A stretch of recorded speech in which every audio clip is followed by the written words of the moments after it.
We are made of greed, and that might be the most honest thing about us. There is a word that has followed humanity like a shadow.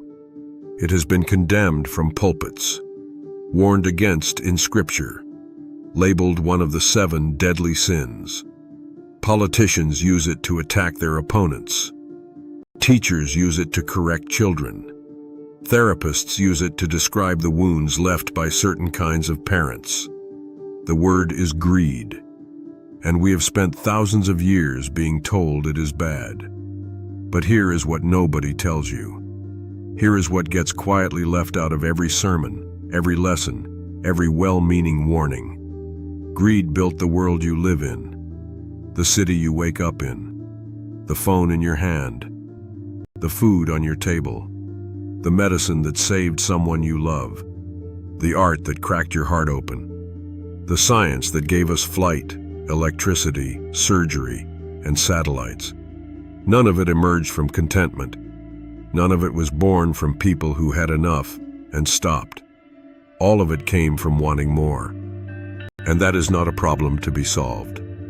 That is a truth to be understood. Because what we call greed, at its most honest, is simply the human drive that refuses to accept limitation.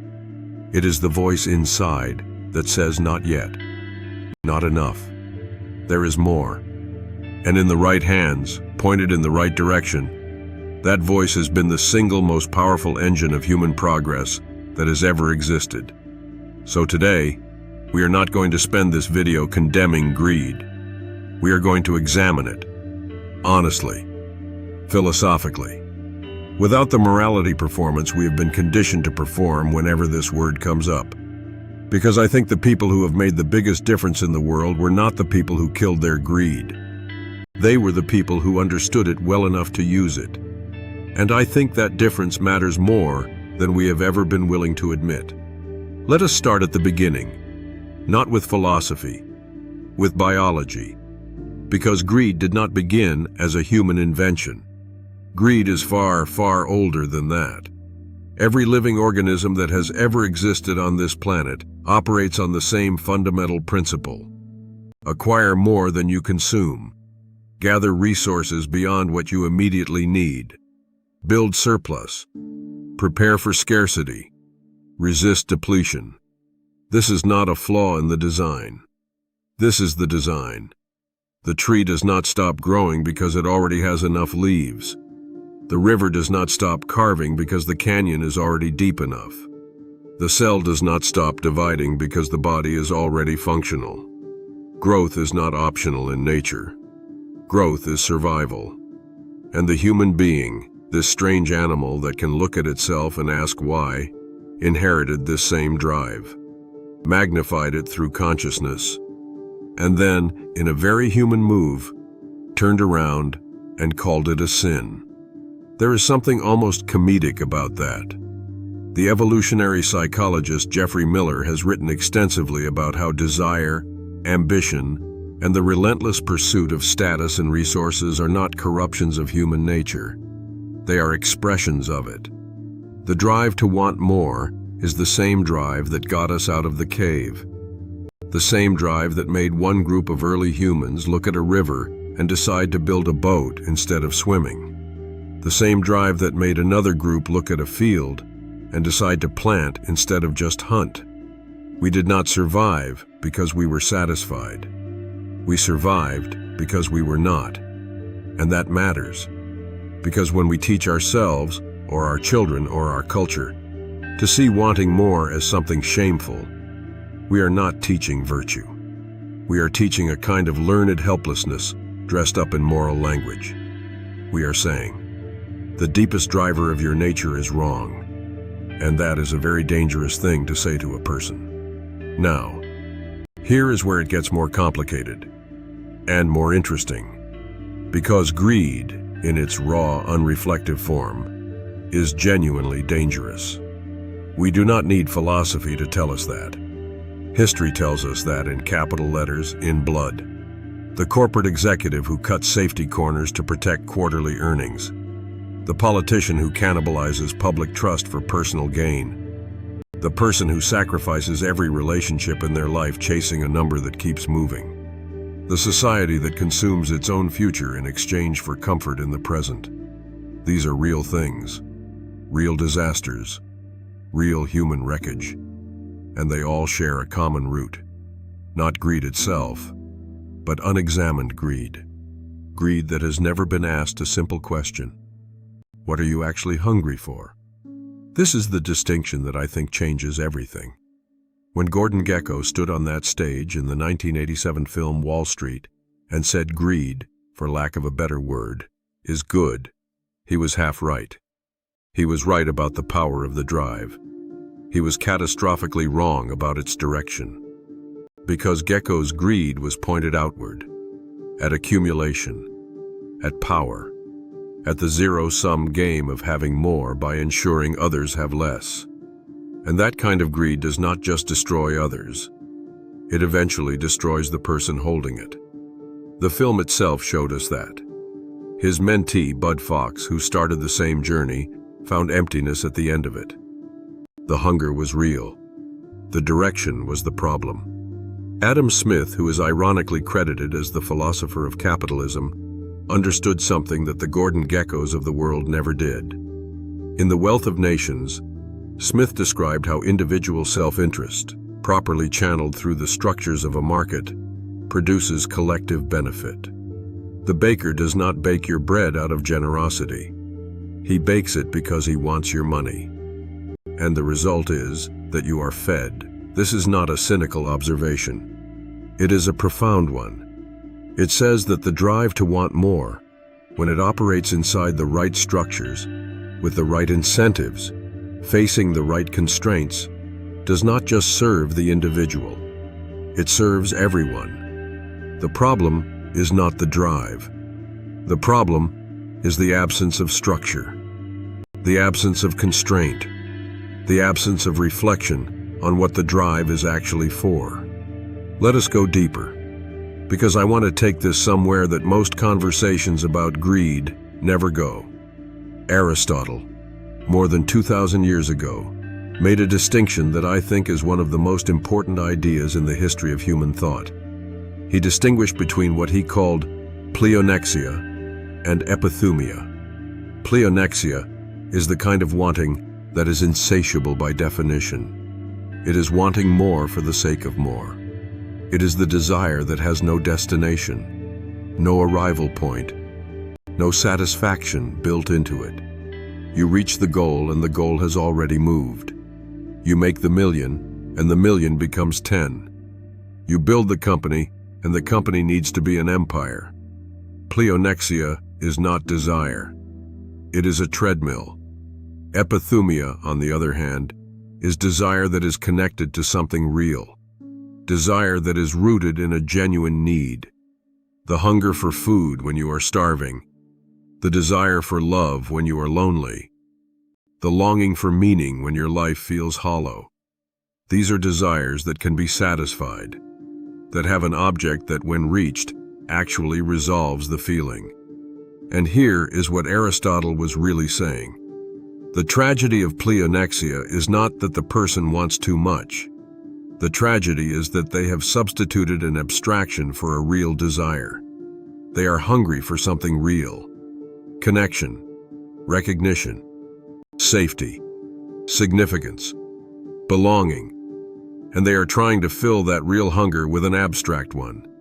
Money, status, power, things that can be accumulated endlessly and satisfy nothing. This is the greed that destroys people. Not because they want too much, but because they have lost track of what they actually want. And here is the hardest truth in all of this. Most of us are doing exactly this. Right now. Every day. Not because we are bad people, but because nobody ever sat us down and asked us, what are you actually hungry for? What is beneath the ambition? What is this really about? I want to tell you about a study that has stayed with me. Researchers studied lottery winners, people who had received sudden, enormous windfalls of money, life-changing amounts, and they measured their reported happiness at 1 month, 1 year, and 5 years after winning. What they found was sobering. Within a year, most lottery winners had returned to almost exactly the same level of happiness they had before winning. The adaptation was nearly complete. The enormous change in external circumstance had produced almost no lasting change in internal experience. This is what psychologists call the hedonic treadmill, and it is the neurological proof of Aristotle's pleonexia. The wanting machine is not calibrated to satisfaction. It is calibrated to pursuit. The moment you arrive, it moves the destination. But here is the part of this research that is almost never discussed. A small subset of lottery winners did report lasting increases in well-being. And when researchers looked at what separated them from the majority, the answer was consistent. These were people who used their windfall not just to accumulate, but to do something. To build something that connected to a deeper value, to help someone they loved, to create something that mattered to them, to solve a problem they cared about. They did not stop wanting. They redirected wanting, and that redirection changed everything. The greed did not disappear. The greed found its true object. This is what I want you to sit with. The drive that you have been taught to be ashamed of. The hunger that you have been told to suppress. The wanting that society has spent centuries framing as a moral failure. That drive is not your enemy. It is, in many ways, the most alive thing about you. The question is not how to kill it. The question is whether you have ever looked at it honestly. Whether you have ever asked it, what are you really after?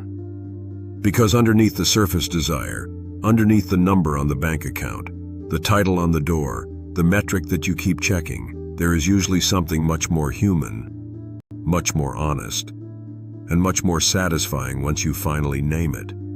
The person chasing money often turns out to be chasing safety, the feeling that disaster cannot reach them, that the people they love are protected. The person chasing status often turns out to be chasing recognition, the feeling that they matter, that their existence registers, that they are seen. The person chasing achievement after achievement, never stopping, never resting, often turns out to be chasing something as simple as the feeling of being enough, the feeling that they can finally rest, that they have earned their place. These are not shameful desires. These are the most human desires imaginable. And if you chase the abstraction instead of naming the real thing, you can spend an entire lifetime running toward a destination that was never going to satisfy you, because it was never actually what you wanted. So, what do we do with all of this? Not kill the greed, not deny it, not perform the cultural theater of saying you want nothing and need less, and have transcended material desire while quietly burning with ambition at 3 in the morning. We examine it. We get honest with it. We ask it the question it has never been asked. What are you actually hungry for? And then, having heard the answer, we build a life around that real desire. Not the abstraction, not the proxy, not the number that keeps moving, the actual thing underneath it. Because here is what I have come to believe. The people who live with the most aliveness, the most genuine satisfaction, the most sense of being on the right track. They are not the people who wanted less. They are the people who wanted more accurately. They knew what they were hungry for, and they built their lives around feeding that real hunger. That is not the absence of greed. That is greed at its finest. Greed that knows itself. Greed that has found its true object. Greed that has stopped settling for proxies and started going directly after what it was always really after. Aristotle had one more idea I want to leave you with. He believed that the highest form of human desire was the desire for eudaimonia, a word that is usually translated as happiness, but which really means something closer to flourishing, to living well, to becoming the fullest version of what you are capable of being. He believed this desire was not just acceptable, He believed it was the right desire, the one that if you followed it honestly, would align your life with virtue, with meaning, with genuine contribution, and with lasting satisfaction. Eudaimonia is the wanting that never goes wrong, because its object is not a number, it is not a title, it is not an external milestone that can be reached and rendered empty.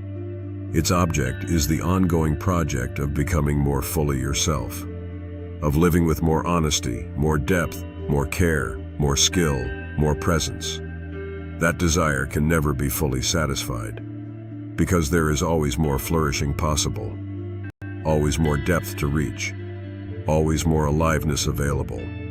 But unlike pleonexia, it does not leave you empty at the finish line, because every step in that direction feels like the right direction. Every bit of progress in that direction feels like genuine arrival. This is the greed worth having. The desire not for more things, but for more life, more truth, more depth, more real.